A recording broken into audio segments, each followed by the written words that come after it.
Paperwork revealing that Big Meech may have snitched on Cuffy was just exposed by 50 Cent, and now even Rick Ross is allegedly distancing himself. But what exactly did Big Meech say to 50 Cent that sparked such outrage? And did he really cooperate to secure an early release? Let's break it all down. He was convicted of running a huge criminal enterprise stretching from Atlanta to Detroit and several other states. The story of Big Meech, who headed up the Black Mafia family, is also the source of a popular TV show that has been filmed right here in Atlanta. And this week, after serving nearly 20 years in prison for racketeering, drug dealing, and running a criminal enterprise, he is out of prison. 11 Alive's Erica Murphy has more on his release and his sordid past. Demetrius Flannery and his brother, Terry, ran one of the country's largest drug operations during the late 80s, 90s, and early 2000s. The pair had hundreds of employees, generated hundreds of millions of dollars, and even had a successful record label and magazine. But in 2006, the brothers were indicted in a federal RICO case originating out of Georgia. BMF was the first group that was accused of being both a criminal organization and a record label. Attorney Josh Schiffers says Demetrius, also known as Big Meech, is highly regarded because he never took a deal or snitched on his co-conspirators. And he went down. And when he went down, he and his brother were sentenced to 30 years in prison. In 2020, Terry Flannery was released, and just this week, Big Meech was released from prison. He will serve the remainder of his sentence at a halfway house in Miami. Reporting from Atlanta, Erica Murphy, 11 Alive News. In the early 2000s, Big Meech was at the helm of the Black Mafia family BMF, a record label that doubled as one of the most powerful crime syndicates in the Southwest. At its peak, BMF was allegedly generating over $250 million before authorities finally took Meech down in 2008. He was sentenced to 30 years behind bars, but just weeks ago, his sentence was reduced to 15 years, leading to his early release. During his time in prison, 50 Cent stepped up for Meech's family. He even put Meech's son through acting school and secured him a major role in a TV series about BMF. When I first met 50, I was still trying to find myself. My dad was calling me from jail every day. He was like, man, what you gonna do? I'm like, shit, I don't know. I always knew I wanted to be my own person. It's just hard, to live up to my dad's name. And he called me one day, he's like, man, they looking at Terrence Howard and Nipsey Hussle, and I don't know if you're gonna be able to play me, but you gotta go to acting class so you can get ready. So I met 50. 50 put me in acting classes for 2 years in LA. Invested in me, paid for the acting classes. I had to go every day, two times a day, 5 days a week. In the morning, in the afternoon, come back home, study again, do the same thing the next day. Wow, but a ball player. Yeah, but I put in the work though, and it showed me that 50 couldn't get me the job. I had to get myself the job. My dad couldn't get me the job. They would have hired somebody else that already had acting experience. I had no experience. So I was coming from the street to the screen, so they not gonna invest all these millions into me and I don't know what I'm doing. Despite 50 Cent keeping Big Meech's family afloat and keeping the BMF name alive, Meech wasted no time linking up with Rick Ross after his release. For those unaware, 50 and Rick Ross have long-standing beef, and Ross knew this move would get under 50's skin. As for why Meech chose to associate with Ross, rumors suggest he was getting paid, but the real reason remains unclear. February 13th, the Big Meech Home benefit concert. It's gonna be iconic. Too many names to list, but let me salute some of the legends. Lil Baby, Bossman D-Lo, 21 Savage, Sexy Red, Ricky Rose. Now, this the first time it's ever been done. Me performing BMF with the icon himself. It's gonna be special. Epic. Get your tickets right now. I'm back. When 50 Cent saw Big Meech hanging out with Rick Ross, he was furious and decided to expose the real reason behind Meech's early release. While Meech claimed he was free due to good behavior, 50 came with receipts, revealing that Meech allegedly snitched on another dealer named Cuffy. Reports suggest that Meech third-party cooperated with the feds, leading to his reduced sentence. Try to let nobody trick me off the street. You took Cuff off the street? I never folded, never told. You told Tammy to tell. Before this time, always. So doing this for my loved ones and the support of my friends and family. Y'all gonna be disappointed when little baby don't show up? When Skilla don't show up, when Vizzo don't show up? And all these motherfuckers don't show up? I wasn't going to address this. Man, this shit reading drops, man. Look at you reading this shit. But I never folded, never told, never will. Death before the sign, always with me. So I'm doing this for my loved ones and the support of my friends and family. Come out to the Amaran Arena. He can't even go. He wants house arrest. He can't even go. Here's where things take a turn. Big Meech allegedly asked Tammy Cowens, a close friend of his mother, to snitch on Cuffy on his behalf. In exchange, he gave her his life rights. Tammy then became a criminal informant, passing information to the feds as revealed in the paperwork 50 Cent posted, along with alleged voice recordings of Tammy. Since 50 had purchased Meech's life rights for his BMF series, he was already aware of everything behind the scenes. I agree. It's unfortunate, right? Yeah. It really is, but I agree. So, we'll just let it be told when the story gets told. Yeah. And I'm only going to stick to the truth and keep it pushing, right? That's it. That's all it is. It says, United States of America versus plaintiff, and it says, Donnie Gatlin, Timothy. Deion Gatlin. Shout out Cuff. Shout out Cuff. That's my nigga Cuff. Deion Gatlin. Yeah, he's one of the first defendants. Yeah. Okay. St. Louis Project. What's happening? So, can you kind of break down this paperwork for me and how she's involved in this? And where can I go? Tammy Cowens is Big Meech personal assistant / business partner / whatever you want to call. You know what I'm saying? Basically, she became the owner of what Meech has as BMF Entertainment, his company from prison. His company, she became the owner of it in 2008. And in 2009, she became a government informant. In 2010, she did a case that was pertaining to a guy that Meech met in prison and one of Meech's homeboys of 26 years. Okay.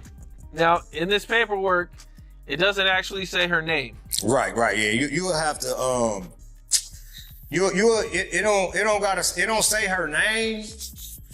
It say her name on paper on the cover sheet, her actual name. But this is a case, so they're not gonna be saying the witnesses' names in the case. They're gonna call them CS1 or CSOI or something like that, confidential source or whatever. It's confidential, bro. It's not public. That, you know what I'm saying?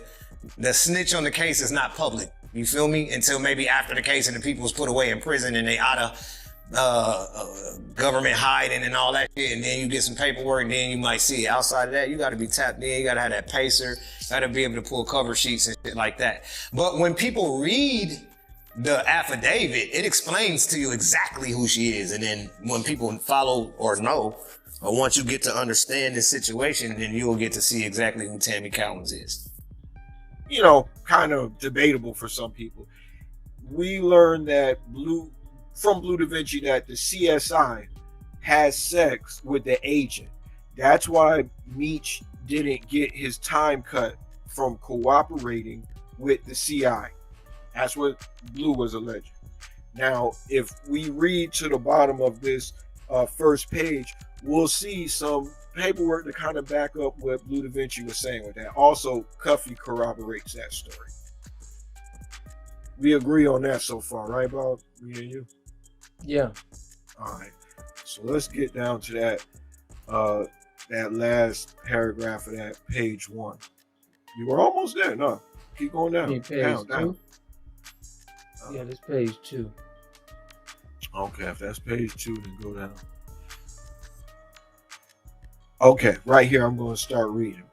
Defendants challenged the validity of the wiretap affidavit under Franks after learning that a DEA Atlanta Group supervisor, Keith Cromer, DEA agent, and one or more of his direct reports were being investigated by the Office of Professional Responsibility and the Office of Inspector General for, among other things, here's the important part, guys, an allegedly inappropriate relationship between Agent Cromer and go down please, Mom, a confidential source, improper payments to the confidential source, and falsified reports to justify the improper payment. The phone call where all of this was discussed, along with a signed affidavit from Tammy Cowens admitting that she snitched on Cuffy on behalf of Big Meech. In the streets, snitching is unforgivable, and Meech's legendary status was built on the belief that he would never fold.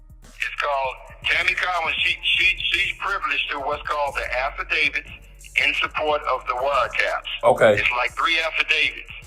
In those affidavits, it tells Meech's full role. Now, I wouldn't allow to have them because they played this, I'm this kingpin and I'm this killer, and they life in jeopardy, Right. in danger. Right. That's why they was able to close the courtroom. We'd have been out at Meech. But they played a cold game. I give it to her.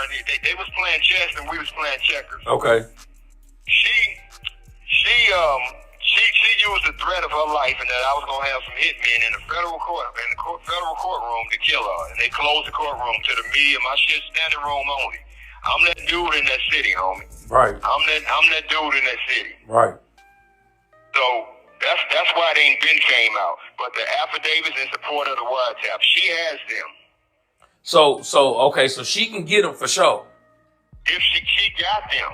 Okay. She got them. The only person they barred from having the documents was me. Okay. So you the only one that don't got the information. Right. Gotcha. Everybody else, it's called discovery. Everybody else got the packet. Cuffy is now behind bars, and he claims that Tammy testified during his trial, stating that she acted on behalf of Big Meech. If not for Meech's involvement, Cuffy might still be free today.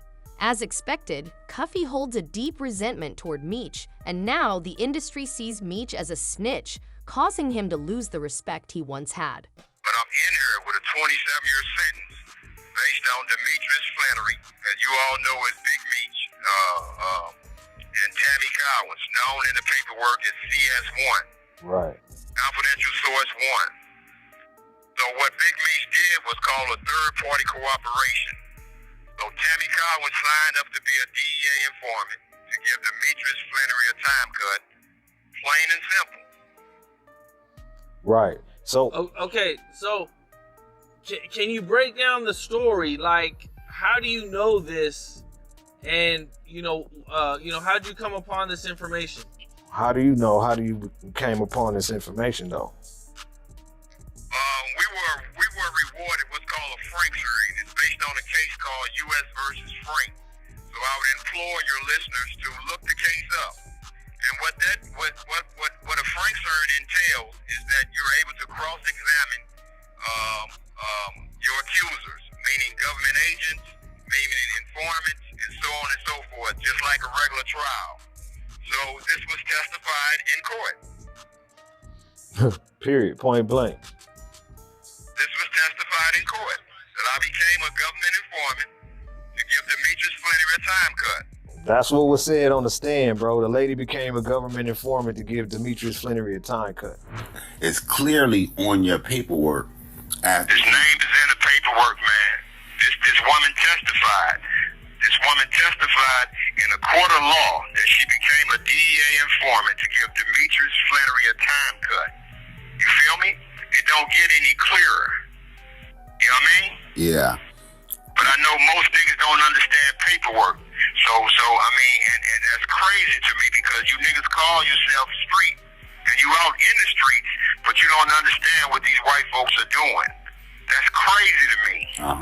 And I'm gonna attribute a lot of that to maybe they never dealt with the system, but that's what we here for, to educate them, I guess, on that, because all you got to do is follow the dots with this one, because that's when we bring up you, we have to bring up a guy by the name of Suarez. Fidel Suarez met Demetrius Flannery in the county jail. He's a cartel member out of Los Angeles. Super good dude. Fidel beat the feds in trial and went home. But he exchanged information with Big Meech and was trying to help him. Whatever he needed, you know what I mean? Dude was down for that. So Big Meech and Tammy was initially trying to target Fidel. You feel me? Industry insiders like Tony Yeo and WAC 100 have also weighed in on the situation, and they don't think Big Meech will be shaking off the snitching allegations anytime soon. Once your name appears in official paperwork, there's not much you can say to defend yourself. It was the person that Meech was working with that he gave the life rights to that actually worked on the TV show with 50, right? Right. Yeah, because it was so-called third-party snitching. But nobody knew what Tammy looked like until Fifth started posting her up. Then I knew who Tammy was looking like. But like I said, when I took the picture, it was me murdering 50 and I posted it. It was a lot of rat emojis on there. So before Fifth even said anything, there was accusations. And I'm not saying if a nigga told or not, because now I hear niggas are suing and all that. I don't know what's going on. So I'm not saying a nigga told or didn't. I didn't see no paperwork. But I'm telling you that when I put that picture up, people were saying negative things. I don't know Cuffy. I just seen Blue Da Vinci interview. You know, I watch YouTube. I watch everything on YouTube. I fucking love YouTube. So, like, I just was watching Blue Da Vinci interview with Cuffy, and he was explaining the third-party snitching. You know how the game is. Like, yo, once a person feel like your name is on some paperwork, jail or streets, you're not valid. No matter where you go in this world, you can go to fucking London, fucking Canada, you can go to anywhere. There's a hood anywhere. Once a nigga hear you on paperwork, you not valid out the country. You can go be in another country. And a nigga might tell a nigga, yo, that nigga not valid. That nigga telling. Because once you get in this game, you already knows what it come with.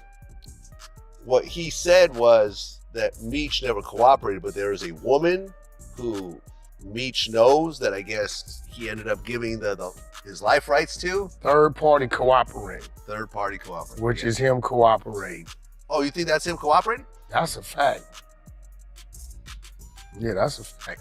Because she cooperates. She's a producer on the Stars TV show. Okay, well, let me ask you a question. Meech just parole, right? Yes. He's on house arrest, right? He's on house arrest with Lil Meech's mama, right? Lil Meech stars in the show, right? Yes. Why didn't she have the life rights? Well, you don't necessarily always always do business with your kid's mother if they're not. Stop. What business is he doing with the cooperating? Well, his life rights. Okay. So when you're doing business with somebody, you're doing something for them and they're doing something for you, right? Betraying 50 Cent isn't something you can just walk away from. He didn't stop at exposing Big Meech. He made it his mission to completely ruin him. When Big Meech was released, Rick Ross announced a concert to celebrate BMF's return. But somehow, just 3 hours before the event was set to begin, IRS officers stepped in and shut it all down. No one knows exactly how 50 pulled it off, but the timing was anything but a coincidence. The only artist we really saw back out was Lil Baby, formally, right? Now who's tied to Lil Baby? Shit. No. Thug. Wait, who? Young Thug. No, look bunch at of that. other people. Look at that. On the same bill? I mean, Who's tied to Lil Baby? 21 Savage? No, probably, right? That's a strong one. Okay. See that 42 Doug? 42 Doug, Where 42 Doug from? Detroit. Well, who he tied to? Probably some BMF shit No, is what you're he getting tied at? to Lil Baby. Okay, right, yeah. Whatever way Lil Baby move, he gonna move. Now, I don't know how Lil Baby got the paperwork. I'm lying. I sent it to him. Yeah, I sent it to him. I sent it to nephew. I sent it to him on the 3rd. But February okay, 3rd. Lil Baby canceled or Lil Baby real weeks in advance. But then they end up posting this new flyer anyway with him still on it. But then what about the rest of the artists? Okay, when you get a great amount of that right there that pulls back, they gotta cancel it because first of all, But Big we Meech, only know of one person. Look, canceling. Big Meech was getting paid $80,000 on the WAP, right? Uh-huh. The artist is in a situation where they can cancel. You know why? They was doing it for free, so there's no contractual obligation for them to show up. I just figured out that canceled is acceptable with 1 L or 2 L's. Yeah. I had to go right? real quick. There's no contractual obligation for them to come because they didn't get paid nothing, right? You had Lil Boosie take a run at it and promote it, right? Yeah, and they put out like a new version of the flyer with his name on top of it. It's two sides of it. Uh-huh. The second side is the tickets stopped selling. See, they told me that there was still tons of tickets left for sale The day tickets of. stopped selling, right? That's confusing to me. The people, because listen, This is as a fan, that is a show I would 100% pay to go to to. support Big Meech as Big Meech. We've been telling y'all he's a rat. Salute to Cuffy, St. Louis stand up. Salute to Cuffy's daughter. Niecy, I'm gonna call in and check with you. But now that 50 got it, 50 had the key. He confirmed that most of the artists scheduled to perform had already arrived at the venue when the IRS stepped in. According to Boozy, everyone knows it was 50 who had the concert shut down. Meanwhile, Big Meech's son, Lil Meech, has been posting non-stop on social media since the shutdown, and every post is throwing shade at 50. But 50 did, like he looked out for them. He looked out for the little nigga, you know. Gave him a chance, you know. A lot of people ain't getting you no chance. And nothing. Well, this whole back and forth happens, but the concert is still going on. And a few hours before the concert is supposed to happen, it was announced that it was canceled. So you were already in, was it Detroit? Miami. Miami. Okay, so you're already in Miami. Everybody in Miami. So, Lil Baby, 42 I don't know Doug. if Baby was there, but a lot of people was there. I won't say no name. It was a lot. Well, why can't you say names? I mean, they're on the bill. I mean, It was a lot of people there. Okay, so a lot of the people on that list, 21 Savage, Sexy Red, Kodak Black, 42 Doug, you saw some of them around? Yeah, I saw a few. Okay, so everyone was out there actually prepared to do the show. Yeah. But then a few hours before the show, it was announced that it was canceled. 2-3 hours, like, I'm at the Louis store. I'm like, fuck! What the fuck? I could have saved this $5,000 outfit. Oh man, I was like, man, I was like, damn, what the fuck didn't happen, man? Are you showing and performing at the Big Meech party? Yeah, I'm performing, man. I gave Big Meech my word, you know, that I was gonna perform and I give man my word, that's my word. I don't know what's going on, but I can't just pull away from not performing over something they got going on with him and 50 and all this going on. I just can't, after I gave him my word. If something was to come out and I feel it's factual, I'll stand on it. But not in the last minute because something going on social media.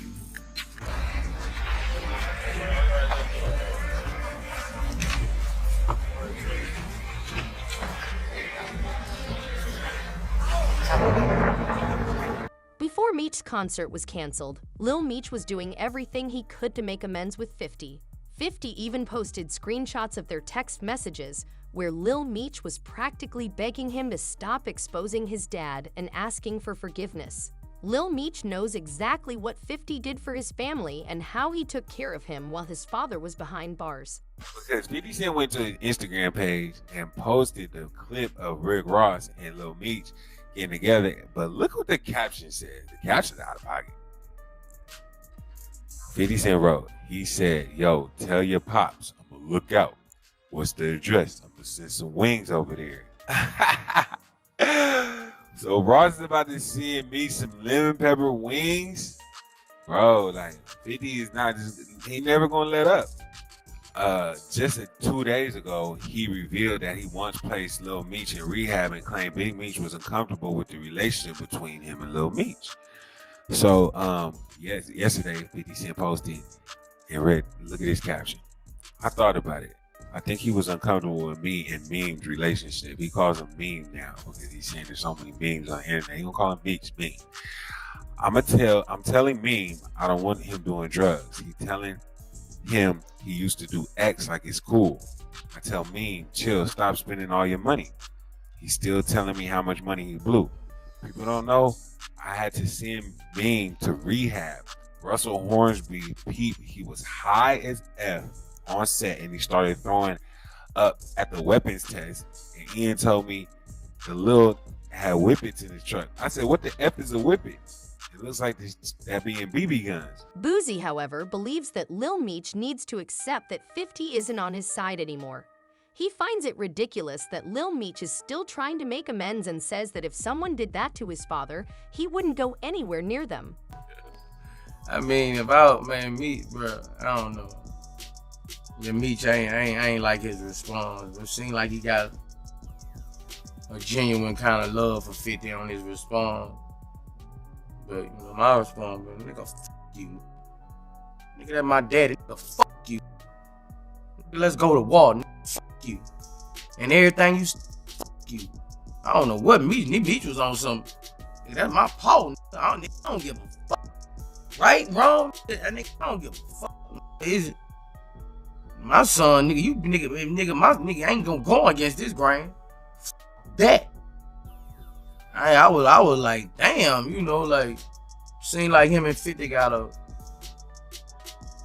you know, because after that thing came out, how Meech was talking all, you know, like, no, oh, y'all, I'm with my dad, nigga, you know, I ain't like his response, you know, but seemed like he got a genuine love for 50 Cent on him, and from when I was reading it, like, he seemed like he caught in the middle, but you know, like he caught in the middle. That would have seemed like for me reading it, but I'd have been like, nigga, fuck you.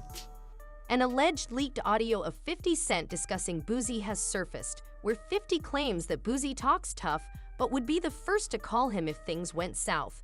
He compares the situation to Big Meech, stating that while Meech was behind bars, 50 was the only one who had his back, only for Meech to betray him the moment he got out. So the 50 Cent, Big Meech, Lil Meech, Rick Ross beef has even got spicier overnight. Last night, Rick Ross pulled up on Lil Meech in Miami to just have a little friendly talk. Check this out.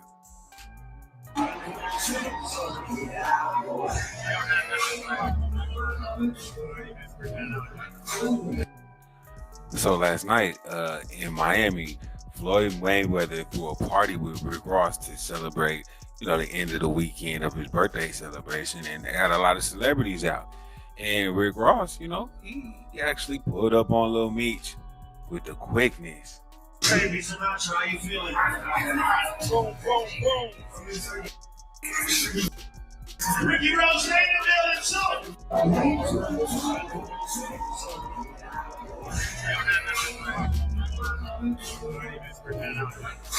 So this is the first time that Lil Meech and Rick Ross had conversations after 50 Cent exposed their text messages, where he was saying that Rick Ross gave his dad money, so that's the only reason he was really being cool. What do you think? Did Big Meech really flip, or is 50 just controlling the narrative to take him down? Drop your thoughts in the comments, and don't forget to like, share, and subscribe for more updates.